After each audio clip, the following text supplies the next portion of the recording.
शालूम और बहुत बहुत शुक्रिया इंस्पिरेशन प्रोग्राम को पसंद करने के लिए।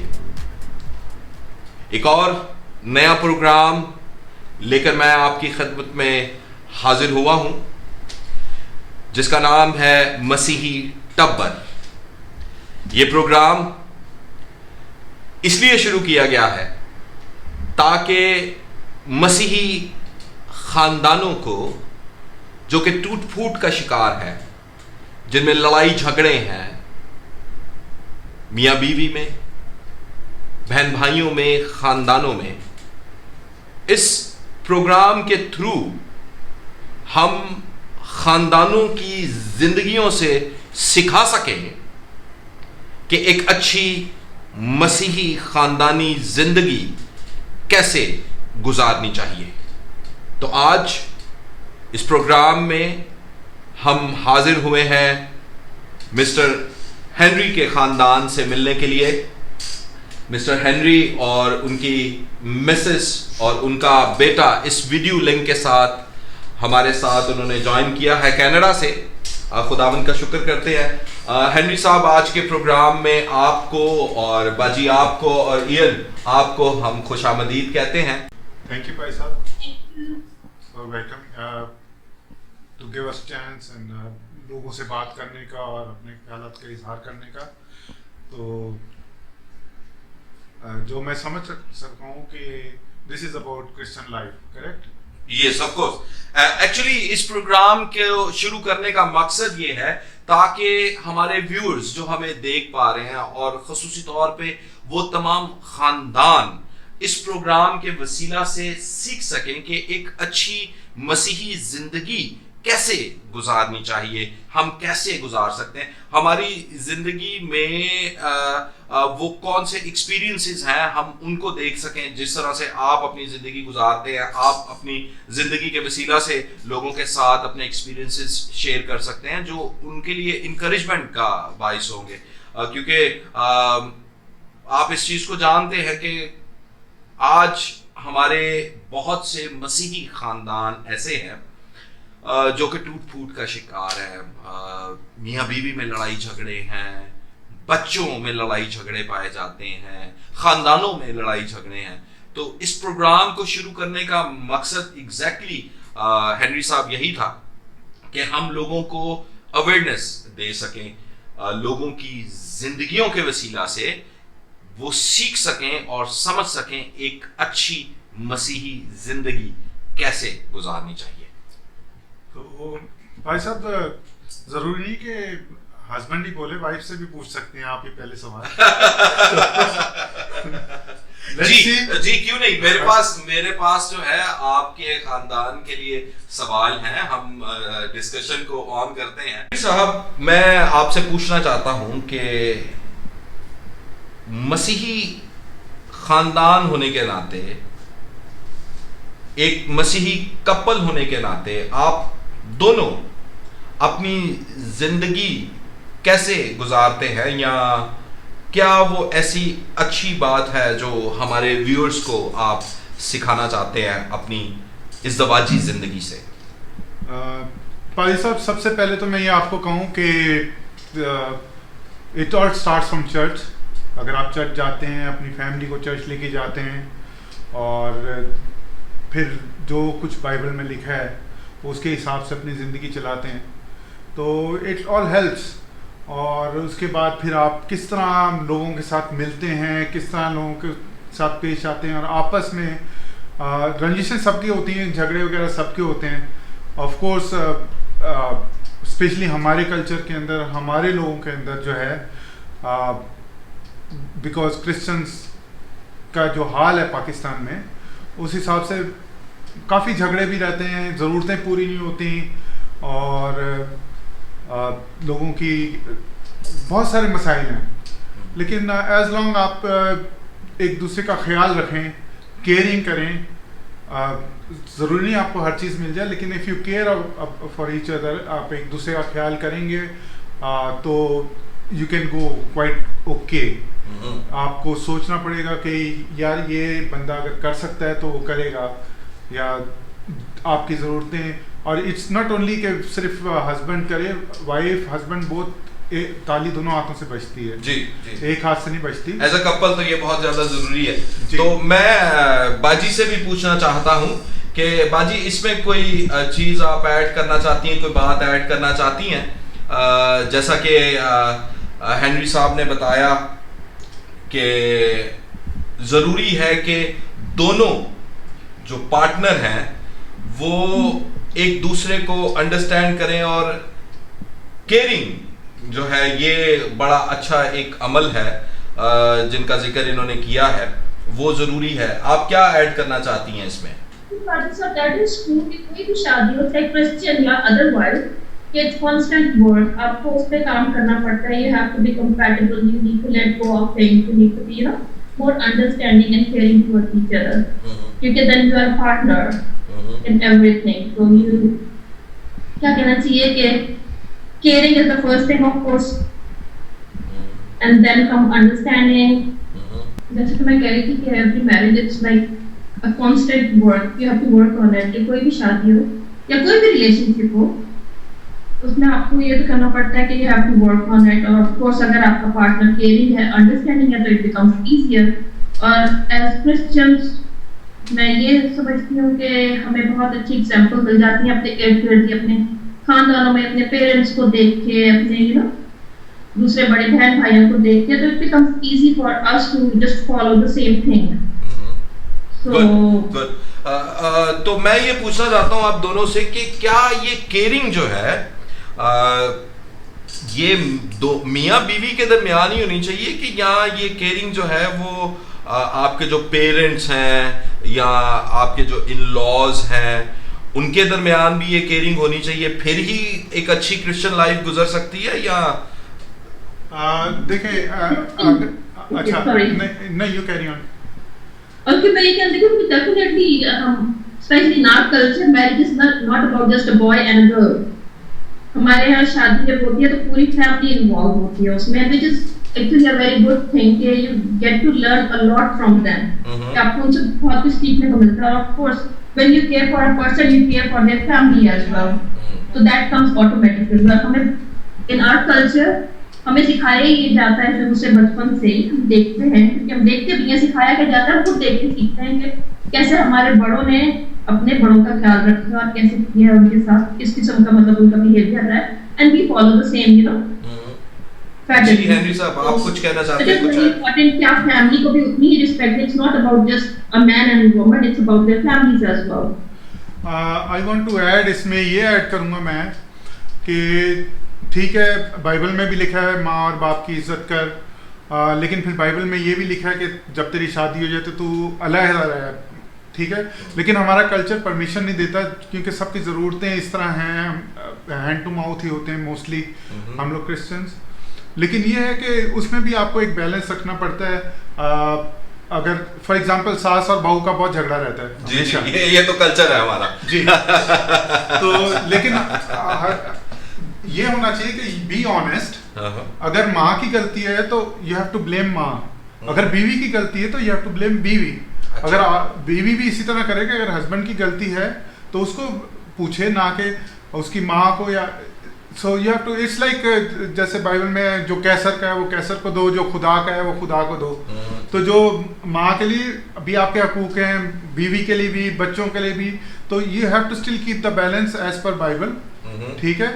एंड जब ये माँ बाप की बात आती है, we have to take care of them, we have to, because एक तो कल्चर की वजह से भी, और दूसरा हमारे पास कोई ऐसा इंतजाम नहीं जैसे कि वेस्टर्न कंट्रीज में है कि they go to old houses and nobody cares. नहीं जी, वो तो हमारा कल्चर भी नहीं हाँ है ना। तो it's plus it's not only religion, it's culture as well. So two things we have to put together और टू अपने आप को दिखाएं कि क्रिश्चियन लाइफ कैसी है। पीपल सी यू, हाँ कहते हैं हाँ जी ये अपनी बीवी का भी ख्याल रखता है, ये अपने बच्चों का भी ख्याल रखता है, ये अपनी माँ का भी ख्याल रखता है, बाप का भी ख्याल रखता है। लेकिन ये नहीं कि आप बीवी को देखें तो माँ बाप को भूल जाएं, और आप माँ बाप को देखें तो बीवी को भूल जाएं। You have to keep that balance for everything. What I understand आप दोनों की गुफ्तगू से कि शादी मर्द और औरत के दरमियान सिर्फ नहीं होती, दो खानदानों के दरमियान भी होती है। जी I agree to that actually. हाँ जी जी exactly same thing you know not even आपके जो करीबी रिश्तेदार जो रिलेटिव्स हैं, इवन आपको दूसरों का भी ख्याल, और for me and my wife, हम लोग का तो ये बड़ा अच्छा रहा है कि हम लोग जब भी चर्च में गए हैं लोगों को, बल्कि हम चर्च लेके आए हैं अपने साथ, और वी स्टिल डू दैट, और we always been honest with people, and बड़ी अच्छी तरह even my parents were always inviting people to our house, और वहाँ से उनसे सीखा हमने, my in laws also same.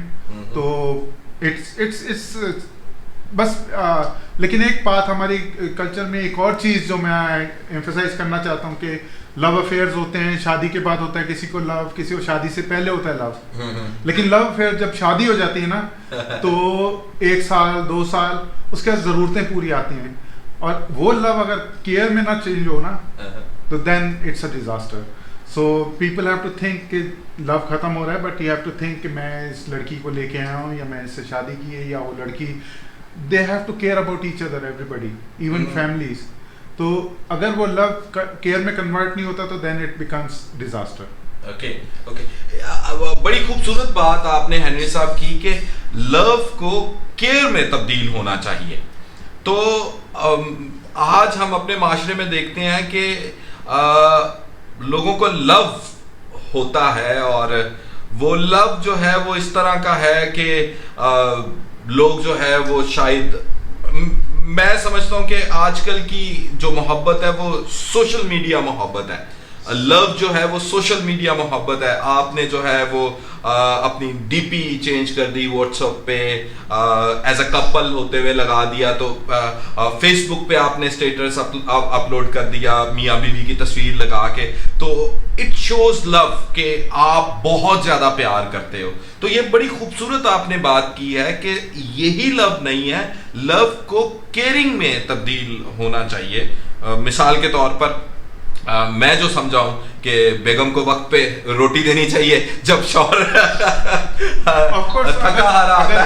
अगर मैं बीमार हूँ या मेरी जी। बीवी बीमार है जी जी, तो हो सकता है मेरे वालिदैन दे विल केयर, बट हो सकता है वो बुजुर्ग हों, they can not do it, उनमें इतनी ताकत ना हो। जी जी, तो आई हैव टू स्टैंड, मैं दूसरों पे डिपेंड नहीं करूंगा, या अगर मुझे ज़रूरत है तो मेरी बीवी आकर मुझे पूछेगी तो आई विल थिंक या she is caring, she cares about you me. अगर मैं उसके बारे में सोचता हूँ कि भाई मेरी बीवी तकलीफ में है या मेरा बच्चा तो that is there, if that care is not there, believe me it's a disaster. तो जाहिर सी बात है, एक इंसान अपने जीवन साथी से प्यार के साथ साथ केयरिंग की डिमांड भी करता है। एग्जैक्टली। और केयरिंग यही नहीं है सिर्फ, चले मैंने तो सिर्फ एक छोटा सा जोक ये कहा था कि आके रोटी बना देना, दैट केयरिंग में बहुत कुछ आ जाता है, बहुत कुछ आ जाता है। जी बाजी, आप कुछ ऐड करना चाहती हैं इसमें कि केयरिंग जिस तरह से हेनरी साहब जो है वो कह रहे हैं कि केयरिंग जो है वो बहुत ज्यादा इंपॉर्टेंट है एक रिलेशन को मजबूत करने के लिए। केयरिंग में ये आ जाता है कि नॉट ओनली जस्ट आपकी फिजिकल नीड के भी आपको मतलब पहनने के लिए अच्छा मिल रहा है या खाने के लिए आप अच्छे घर में रह रहे हो, it's about your emotional needs as well, if they are compatible, so that helps. Good, thank you very much. हम अपने अगले सवाल की तरफ पहुंचते हैं। ये पहले सवाल की तरह ये भी सवाल बहुत ज़्यादा इम्पॉर्टेंट है कि एज अ पेरेंट्स आप अपने बच्चों की परवरिश किस तरह से करते हैं ताकि एक अच्छे मसीही आप बिल्ड कर सकें। Let me take Mona lead on this first, तो उसके बाद I will add on it.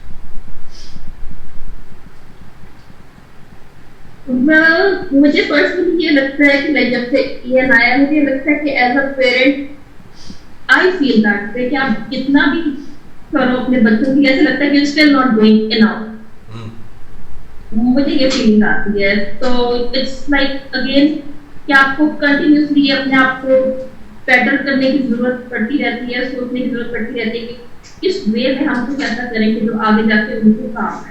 और स्पेशली एज अ क्रिश्चियन तो सबसे पहली बात तो ये कि they should know about God, कि यू नो और उसकी मोहब्बत। तो मुश्किल हम ये कर सकते हैं क्योंकि हम करते भी हैं कि बच्चों को लेके जाते हैं चर्च में, संडे स्कूल में, तो वो भी एक कमिटमेंट होती है कि आप हर हफ्ते उनको लेके जाएं और आप इस चीज को महसूस करें कि ये उनकी जैसे जिस्मानी जरूरतें हैं वैसे उनकी रूहानी जरूरतें भी हैं। और अगर वो बचपन से नहीं सीखेंगे तो they are not gonna decide later on कि what exactly they want in life. तो बचपन से अगर आप उनको लेके जाते हैं चर्च, उनको सीखने को मिलता है, आप घर पे उनके लिए एग्जाम्पल रखते हो, उनके साथ बैठ के प्रेयर करते हो, उनको सिखाते हो, तो छोटी छोटी देखने में छोटी छोटी चीजें लगती हैं लेकिन यू नो इसका एक बहुत लॉन्ग टर्म इफेक्ट आता है उनकी life. Very good very good very good. जी आप ऐड करना चाहेंगे कुछ? मैं ये ऐड करता हूँ कि पेरेंट्स की एक्सपेक्टेशंस बहुत ज़्यादा होती हैं and they want their kids to do everything which is not possible. वो उस बच्चे के पास या बच्ची के पास क्या कैपेबिलिटीज़ हैं, उसको खुदा ने क्या तोड़ा दिया, we have to find that. अच्छा ओके, क्योंकि आप कितना भी फोर्स कर लें that person will not understand learn that. ठीक है, of course we have to take them to church because church is the way and also you have to keep an eye on them, who they are talking to, who they are meeting with, all that. Check and balance जो है वो बहुत ज्यादा जरूरी है। Exactly, check and परवरिश में जी। तो that's what I want to add कि yes we have to, of course parents expectations are too high with their all the kids। अभी Ian जो है like we want him to do everything। I want him to play keyboard, I want to play guitar, I want him to be in computers, I want to be, but you see that's too much for a kid। Obviously Henry साहब आपने बिल्कुल ठीक कहा कि बच्चे वो ही करते हैं जो अपने पेरेंट्स को करते हुए देखते हैं। और व्हाट आई फील आप दोनों के मामले में कि आप लोग ना सिर्फ यहाँ भी बल्कि अबू धाबी में भी चर्च गोइंग थे और रेगुलर बेसिस पे आप दोनों चर्च जाते थे और इसी तरह से आप ग्रो अप हुए हैं चर्च जाके। तो जाहिर सी बात है आपका बेटा ईयन आप लोगों को देखता है तो आपके साथ वो चर्च जाएगा, तो चर्च जाके वो खिदमत में हिस्सा लेगा। आप जिस तरह से चर्च में चर्च की क्वायर को लीड करते हैं, गाते हैं, कीबोर्ड बजाते हैं खुदावंद की सिताइश में, तो ऑब्वियसली बच्चे को टीच करना ज़्यादा इम्पॉर्टेंट नहीं है, बच्चे को वो फिजिकल दिखाना जो एक्चुअली में हम हैं वो ज़्यादा इम्पॉर्टेंट है और वो ज़्यादा पॉजिटिव उसकी ज़िंदगी में रोल प्ले करता है। बिल्कुल बिल्कुल सही। क्योंकि बच्चे आपको देख के ज़्यादा कॉपी करते ना कि आपकी सुन के ज़्यादा वो। जी बिल्कुल बिल्कुल बिल्कुल। ईयन हमारे साथ मौजूद है और ये हमारे लिए आज बाइबल में से रीड करेगा। जी Ian, what you going to read from Bible? I'm reading Psalm 1. Louder please. I'm reading Psalm 1. Blessed is the one who does not walk in step with the wicked, or stand in the way that sinners take, or sit in the company of mockers, but whose delight is in the law of the Lord, and who meditates on his law day and night. That person is like a tree planted by streams of water, which yields its fruit in season, whose leaf does not wither. Whatever they do prosper. Not so the wicked; they are like chaff that the wind blows away. Therefore the wicked will not stand in the judgment, nor sinners in the assembly of the righteous. For the Lord watches over the way of the righteous, but the way of the wicked leads to destruction. Amen. Amen. Amen. Very good. Very nice. Ian, you have to say something. Good evening, good morning, or something. Bit louder.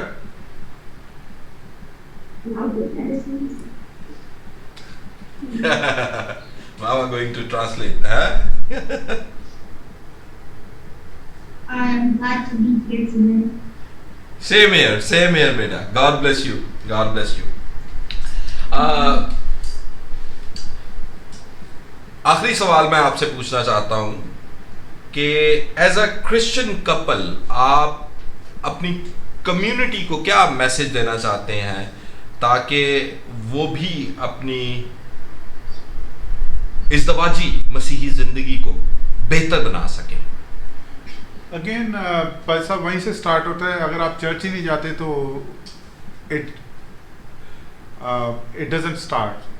I mean कई हैं जो church नहीं जाते लेकिन still being good person, क्योंकि mentally भी sometime people are different. Okay. लेकिन ये है कि लीड बाय एग्जांपल. आप अपने बच्चों को जो आप करोगे बच्चे देखते हैं वही सीखते हैं, और लोग भी आपको देखते हैं. You are always under microscope. जब आप चर्च में होते हैं लोग देख रहे होते हैं कि मैं चर्च में सोया हूँ या मैं गीत गा रहा हूँ या यू नो. तो ये but on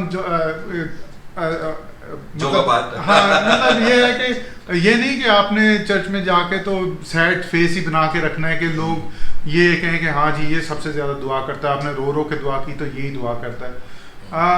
you can be a happy couple and keep people happy, और उसी के साथ stay live in Christ and move forward. जी बाजी, आप कुछ ऐड करना चाहती हैं इसमें? उन्होंने सब कह दिया. Thank you very much Henry साहब, आपका, बाजी मोना आपका, और स्पेशली ईयन का, कि आज आपने हमें अपने घर में बुलाया और एक बेहतर इज़्दवाजी मसीही ज़िंदगी कैसे गुजारी जा सकती है उसके लिए हमारे व्यूअर्स को कुछ टिप्स दी.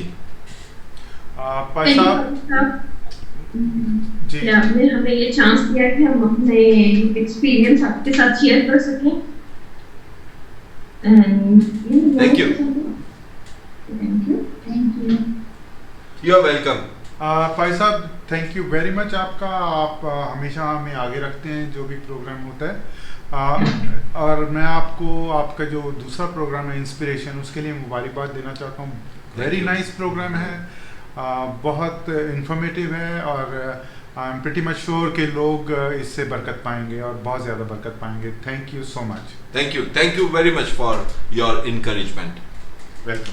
अजीजों, देखा आपने कि हम आज शाम भाई हेनरी के घर में आए और उनकी ज़िंदगी से हमने सीखा. आगे भी ये प्रोग्राम जारी रहेगा और हम मुख्तलिफ ख़ानदानों में जाकर उनकी ज़िंदगियों से सीखने की कोशिश करेंगे कि हम अच्छी मसीही ख़ानदानी ज़िंदगी कैसे गुजार सकते हैं. Thank you very much. खुदावंद आपको बरकत दे और अपनी हिफाजत में रखे. आमीन.